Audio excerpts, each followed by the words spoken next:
Do the Warriors need to adjust their offense? Where do the Trailblazers stack up in the West? Should players be allowed to recruit other stars to their teams? The only question left is, say it with me, you in? Hey, sports fans! Coach Nick here, and welcome to the B-Ball Breakdown podcast. As always, I'm joined by Jared Weiss of The Athletic, and today we're here to talk about Jared. No, are we talking about you, or are we going to talk about the NBA today? Hey, we can talk about me if that's what people want to hear. People are going to get it. That's right. We got to give the people what they want. But I think, if I'm not mistaken, that they want to hear us talk about the NBA more than they want to hear about your grooming habits or whatnot. So I'm thinking we go to Golden State and Portland to kick this thing off. Oh, okay. Take control of the pod. Hijack it, if you will. So, yes, let's talk about Portland. Let's talk about the Warriors. It was a great game. Just did a video on that. It's one of two amazing, epic, crazy, insane finishes of the night. And I had some interesting thoughts. Again, we saw what I did with the Lakers Warriors video where they completely, it's not even just Draymond Green. It's not even just Andre Iguodala. It's anybody who's not named Clay, Steph, or Kevin. They're not guarding them. They literally are just gumming up the works with any kind of action they're trying to get, and then just thanking the Lord when those other guys shoot it at any time, even if it goes in. And it could be a problem. Well, so I guess the question is, how do they use Draymond Green, right? So I think it was Anthony Slater said the other day that there's a lot of expectation they're going to start using Draymond as a little bit more of a traditional high post big instead of a 5-out big, which I guess is good because, one, he can turn the corner really easily from that position and get to the rim quickly, and he's a great passer from that high post, whether he's facing up or he has his back to the basket. But it's kind of like, there's a couple of teams right now that are supposed to be elite offenses who, because personnel isn't consistent across the board, they're kind of going with these Band-Aid packages during the year. And I think there's a legitimate conversation to be had, which I guess we should have right now instead of talking about having a conversation, is there harm to putting in these Band-Aids during the season if you know that if you want to be successful in the long run, you have to get to your core identity system by playoff time? Well, that's a good question. It's also tangential to the notion of maybe not running your best sets because you don't want anyone to see them. And, sure. But the problem with that is then, nobody has any reps. They don't have any rhythm. They don't know how well that's going to work when you have to do them in the playoffs and that kind of pressure. So, I don't know. I feel like you got to just play the way you got to build toward the playoffs and you got to run your stuff. And to get back to even what Draymond's doing is what they did do well last night, and they didn't score a ton of points. It was a very good game plan by the Warriors or by the Blazers, is that they were getting him in the high post with his back to the basket. And they were cutting off of that. That worked nicely. And in the low post, although it's still funny because even though he's got his back to the basket with the ball, there's still 4 feet between him and his man. They're still trying to almost goad him and please, post up, do a turnaround, and we'll pressure that and see what happens. So that will have to be the way that they're going to do it. Now, I did notice a couple times where, there tends to be on the Warriors offense, if Clay is coming towards you from the bottom, from the underneath the hoop, and you're on the wing, you're supposed to just go screen down for him. It's almost like an automatic. And he didn't do that. He stayed in the corner a couple times. And then again, that gums up the work because his man is simply at least 1 foot in the lane. And then, toying with that 3-second rule where he can be even farther for a couple seconds. So it's an issue. And that said, their ranking is still very high on offensive rating. And so if you want to point to anything that the Warriors need to shore up, it's the defense anyway. That's true. And I mean, just to tie the bow on the Draymond thing, Nurkic and I think Zubac in that Laker game beforehand, they were basically waiting for him on the restricted circle. They were not trying to push him off even necessarily. They just wanted to prevent any sort of backdoor cuts from Clay or Steph. So it makes me wonder if they want to stick with Draymond in maybe the middle of the fourth quarter, and maybe just go to him at the end of the fourth quarter and experiment with some different lineups where Draymond isn't being utilized for different spots of the fourth quarter. I guess they don't really have any other personnel that they would go to that I can think of off the top of my head that would be a solution there. But And obviously it could just be as simple as Draymond's ice cold right now and he gets his shooting back a little bit. But we've seen a trend pretty consistently over the past couple of years of Draymond going through major cold streaks, and he's been airballing threes lately and stuff like that. So there's definitely something off. I mean, I can't imagine him airballing 3-pointers as just a shot being off. There's got to be something wrong with maybe some sort of upper body or lower body issue going on with him. Maybe. I don't know. But he also is looking like he wants to get rid of the ball as quickly as he gets on the perimeter. Just doesn't want to take the shot when he's wide open like that. I get it. If you've gotten that kind of treatment in any kind of a level, any kind of game, it is a little nerve-wracking all of a sudden when no one's guarding you. And the other thing that's hurting them, though, is our big men. Like, Nurkic was a beast down low. He was rolling and getting those kind of shots easy, but he was also commanding really low post position and just turning and hooking over whoever was guarding him. And we saw the same kind of response from Zubac as well. So, yeah, that's another problem that maybe gets shored up with Boogie coming back, I think, maybe. But we've talked about this for a long time about how like they've gone small and run bigger guys off the court. And I don't know, maybe that's not going to work anymore. I mean, it only works when you have all 5 guys clicking, obviously, and that's not really the case right now. Although in that Portland game, they were getting a lot of good transition buckets late in the game, so that was kind of working. But then Dame or CJ or Nurkic would respond every single time. I mean, I think that game was mostly just one, it was a crazy turnover with Steph at the end of the game that led to Dame hitting an unbelievable game-winning 3.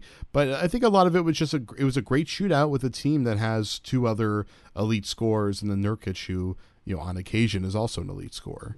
Right, and that's true. It was a confluence of insane events.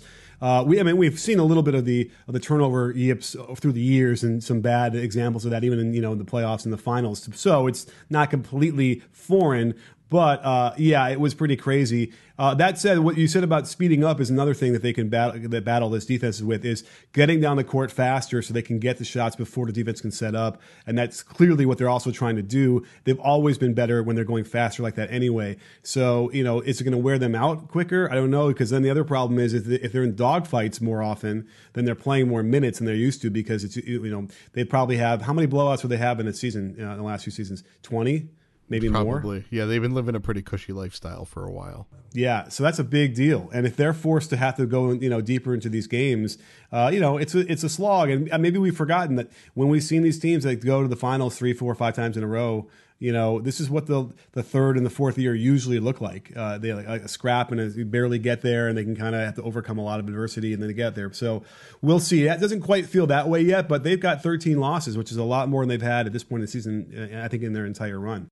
I mean, they're probably going to lose 20 to 25 games this year, which is kind of shocking to believe. But then again, like you said, usually at the late stage of these dynasties, they barely get past 50 wins, and they're really just saving it for the playoffs there. So this team doesn't look like a team that has a fatal flaw right now, or that I don't think Draymond's necessarily lost it. Clay is on a cold streak. He hasn't lost it, obviously. But, Iggy's a guy that is still performing fairly well, but he's the one that I think age you're definitely concerned about. But they should still be able to turn it on in the playoffs. I don't think that's the question. I guess the question is, what's the high water mark for them at this point? Right. And Clay was pretty funny about, they were asking him about a shot and who he's going to take advice from, like Larry Bird or Reggie Miller. It's like the list he list, Ray Allen. Some of those guys have no idea what they did with their shot. And it's like they were the last people you'd want to ask if you need help. And so I found that pretty interesting as well. So he seems pretty defensive about it too. And I'll tell him his feet are wider than they normally used to be in the last several years or ever in his career when he's jumping. And that's the only thing I can see that's different. And I suspect we've seen that issue in the past where he slumped, and when it's gotten narrower, he's gotten back to where he was. So it's a weird conscious decision that I think he clearly made based on, who knows, maybe it was an injury. He got hurt in the finals and he ended up playing through it. Now I'm forgetting what the injury was. Do you remember? Oh God. No, I don't remember. And he was like, he probably would not have played if it wasn't the finals, because he was pretty banged up. Remember, he had he didn't play that well, I don't think, the last few games. But whatever that was, I mean, who knows if that did something, and then that got him off all summer long in training. So we can look that up too. But if we did want to talk about Portland for a second, injury, the one guy that, what was leg injury for him? It was a lateral left leg contusion. Boom, there you go. So his leg was really hurting him. That could easily cause him to adjust the way he's jumping because it hurts, and then you get in that repetition, then you're grooved that way. So that might be it. And to get back to Portland real quickly, so Evan Turner is a guy that was conspicuously absent in my mind watching them play, didn't really get any run down the stretch at all. And I don't know, I feel like that's an interesting point because like they don't get much production outside of Dame, CJ, and Nurkic. No one else scores double figures, and it just seems like when you look at their advanced like offensive rating, defensive rating, I wonder if it's a mirage for them because in their net rating is 0. It just feels like I don't know if they really should be in the 6th spot in the West at this point. Maybe they should be lower. Well, that's what happens when you have 2 elite closers, right? I mean, that's how they won this game was they had an elite closer and Dame hit that incredible shot. So I think usually these teams that don't seem that great on paper, but they have that one elite scorer, tend to have the same situation. It's funny because Charlotte is probably, you could say, a similarly constructed team, although they don't have as good of a secondary player to put next to Kemba, and their record is usually way worse than what their net rating is. So it's funny how they kind of have the opposite effect there. But you know, Portland's whole thing is that they have, I guess, you know, they have 2 great scorers. Nurkic can also score, and then they have like 6 or 7 good complementary players who just can't really do much with the ball in their hands. You know, Seth Curry has actually gotten pretty solid. He had a decent game in this one. And then Turner's a good choreographer, but he's just his shooting spiked in like one season. That was pretty much it. But then everyone else out there, Harkless, Aminu, Myers Leonard, Zach Collins, those guys are all support players. Those guys are all defensive specialists. They don't really contribute that much offensively. They can space the floor a little bit. So I think this team is just, their record is good right now just because CJ and Dame have been so unbelievably hot this year, but then it's going to cool off a little bit. And they're one of those teams, probably more than anybody else in the league, that really has to ride or die based on what their top scorer does. Yeah, I think they're missing Alan Crabb. I really like what he was doing for them when he was there. Just a sharp shooter guy who can come off screens a little bit like Colt McCollum does, and he's bigger and he can defend. I just feel like that would be a guy, if they had someone like that, would make me feel a little bit better about this team. Even though they're like almost like in that Spurs thing where you kind of forget about them, you write them off, and then boom, they're right there. Sometimes they're even as high as like 3rd in the conference, and they move around in that realm. It's crazy. Their offense has slumped, though. It's down to 13th in offensive rating, which I know was higher earlier in the season.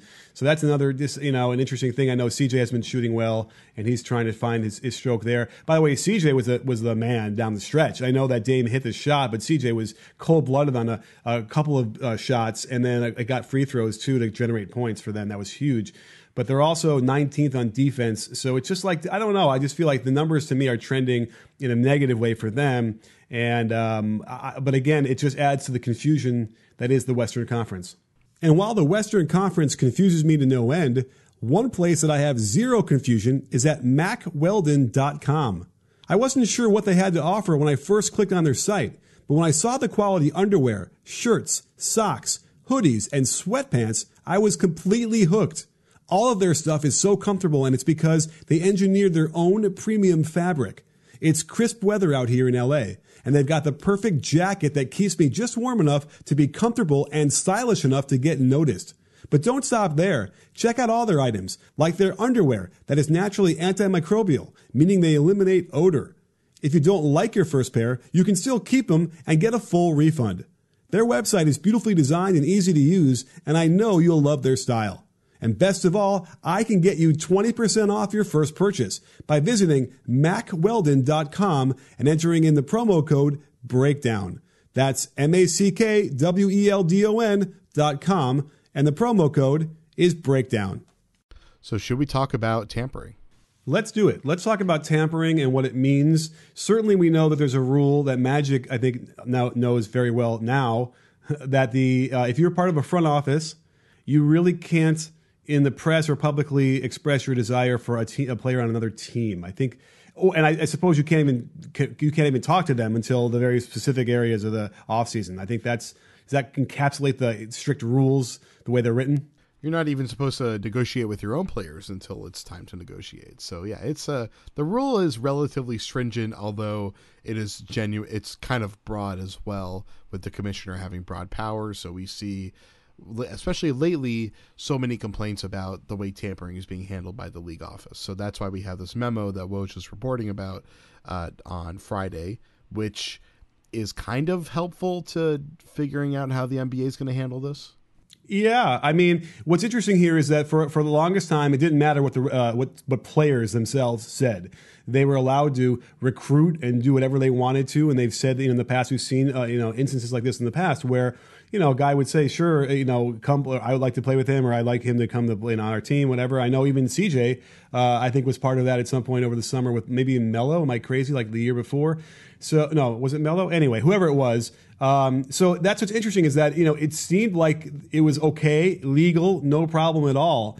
But what makes this memo? What made it come out like this with what LeBron said so special and worthy of making some guidelines clearer?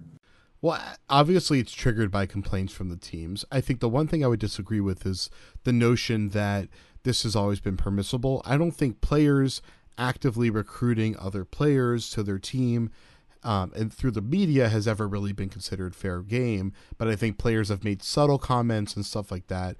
But what LeBron did crossed a pretty clear threshold because of the context of what he was saying and the way he was saying it, where he was saying it would be great if we could get Anthony Davis. So it's a very clear request for a trade for Anthony Davis, which I'm sure his teammates love to hear.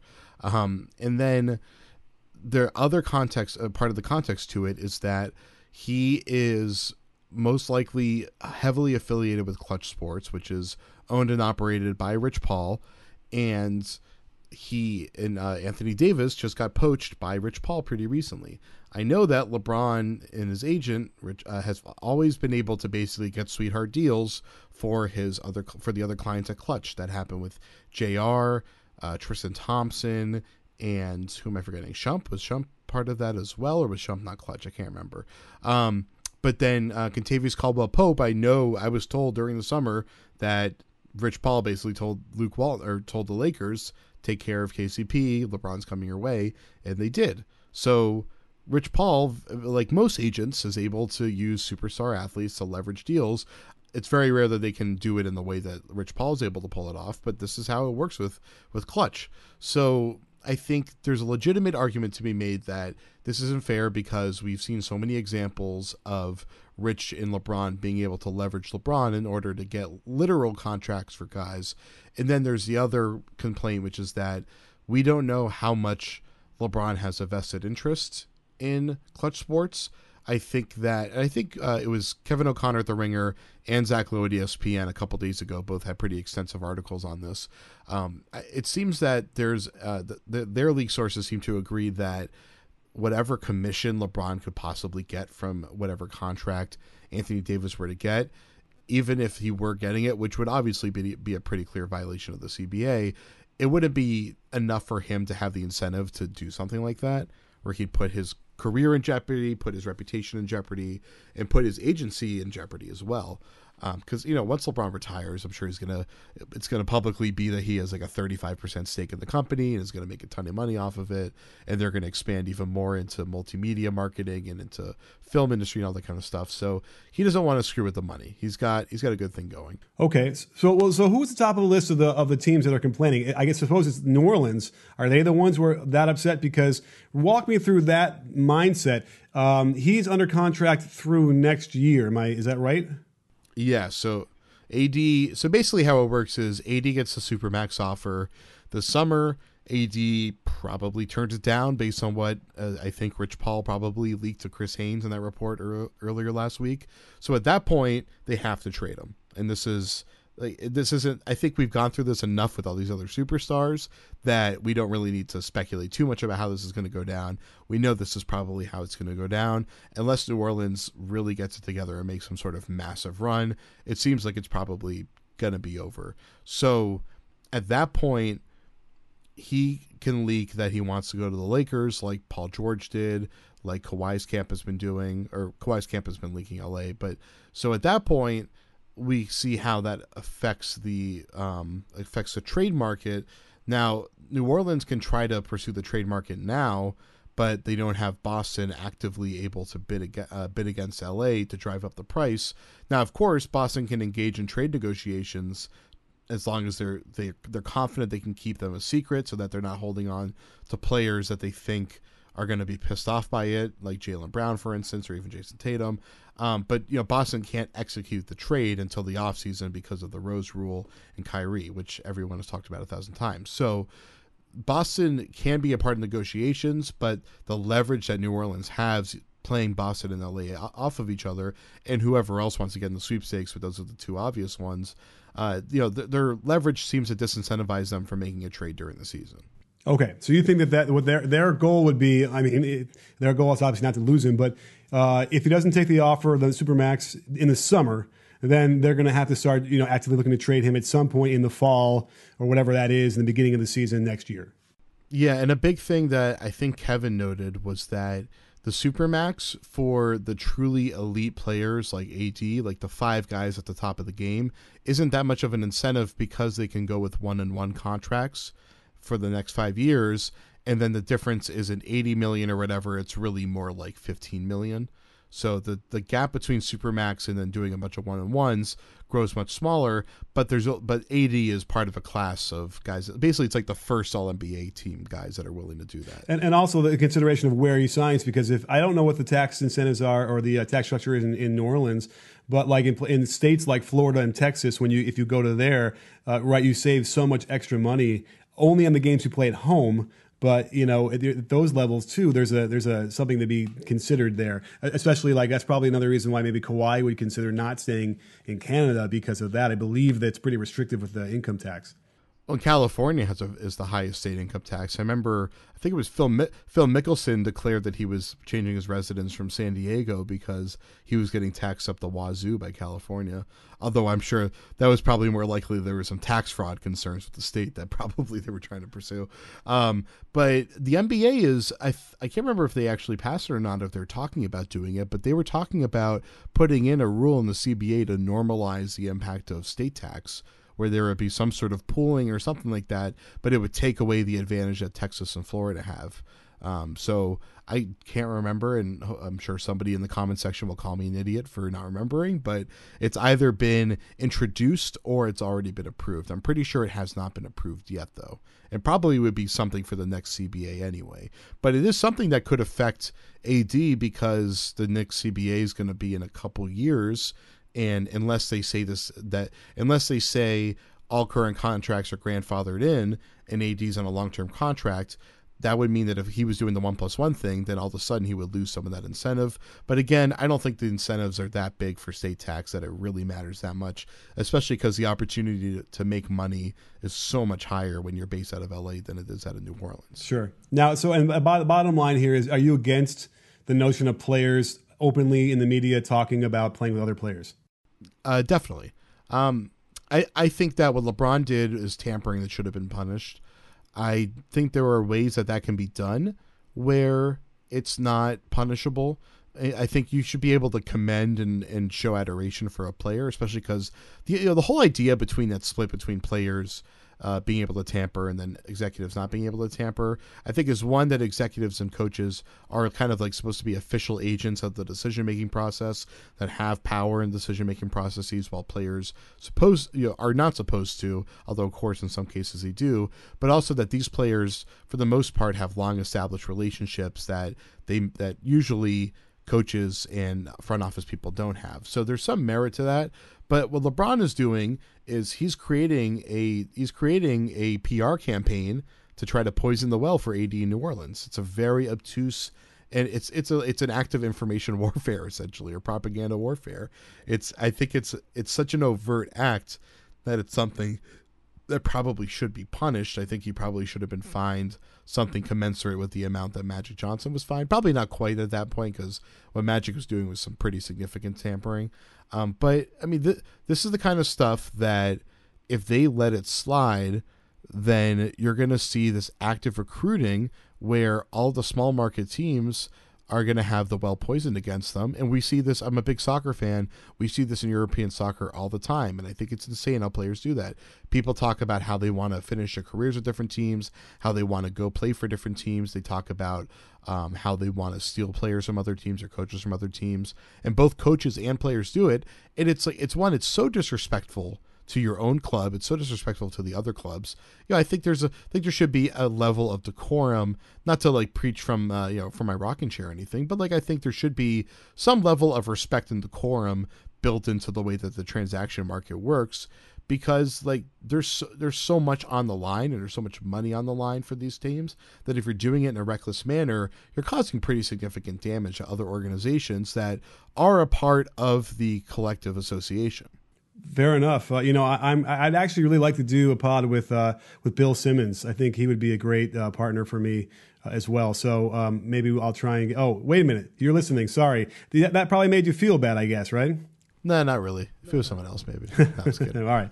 Well, that seems like some similar idea. So I get it now, I suppose. To me, it almost felt like I didn't really care either way, just because, you're never going to be able to police it. Certainly in between players, when they're not publicly talking, they're just going to be calling each other, texting each other, whatever it is anyway.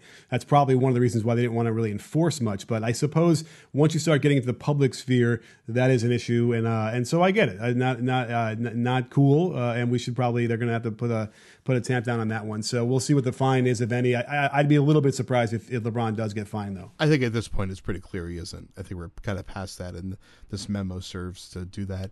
Not to mention they didn't really line out any sort of expected penalties in this memo, although maybe we're not seeing the entire memo from what is in Woj's report. But I think they don't want to have specific penalties lined out, because that way Silver continues to retain full autonomy to handle each ad hoc situation as he sees fit. All right, well, that's a very smart way to do it, like John Wooden used to. So thank you so much, Jared, for breaking that down for us and discussing what we're going to do with these players who are trying to recruit each other or not. And I'm sorry if you were upset that I would want the biggest podcaster in the world to join me.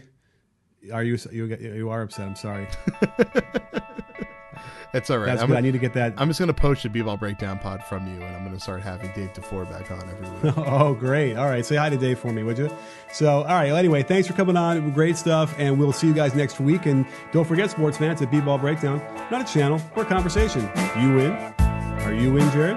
I'm in a different podcast.